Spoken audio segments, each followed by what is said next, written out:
से चल के आई हूँ, कितना सटज महिलाई हूँ।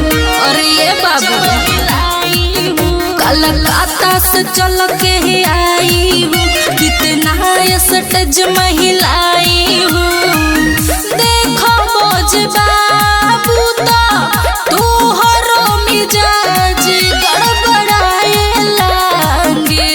सुना जिला मोतिहारी में आ जइबू गोरी, ना चल तू भुला जइबू। जिला मोतिहारी में आ जइबू गोरी, ना चल तू भुला जइबू। जिला मोतिहारी में आ जइबू गोरी,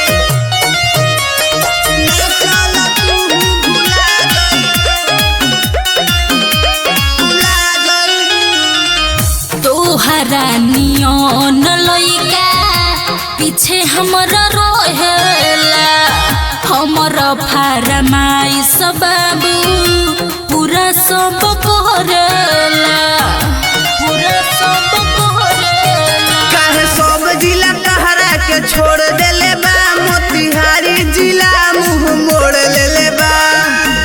ऐसे जोनी बोलो बाबू, कुछ दिन के बाद सब बुझाए लागे।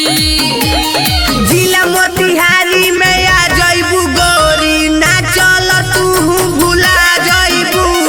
जिला मोतिहारी में आ जइबू गोरी, ना चल तू भुला जइबू। जिला मोतिहारी में आ जइबू गोरी, ना चल तू भुला जइबू।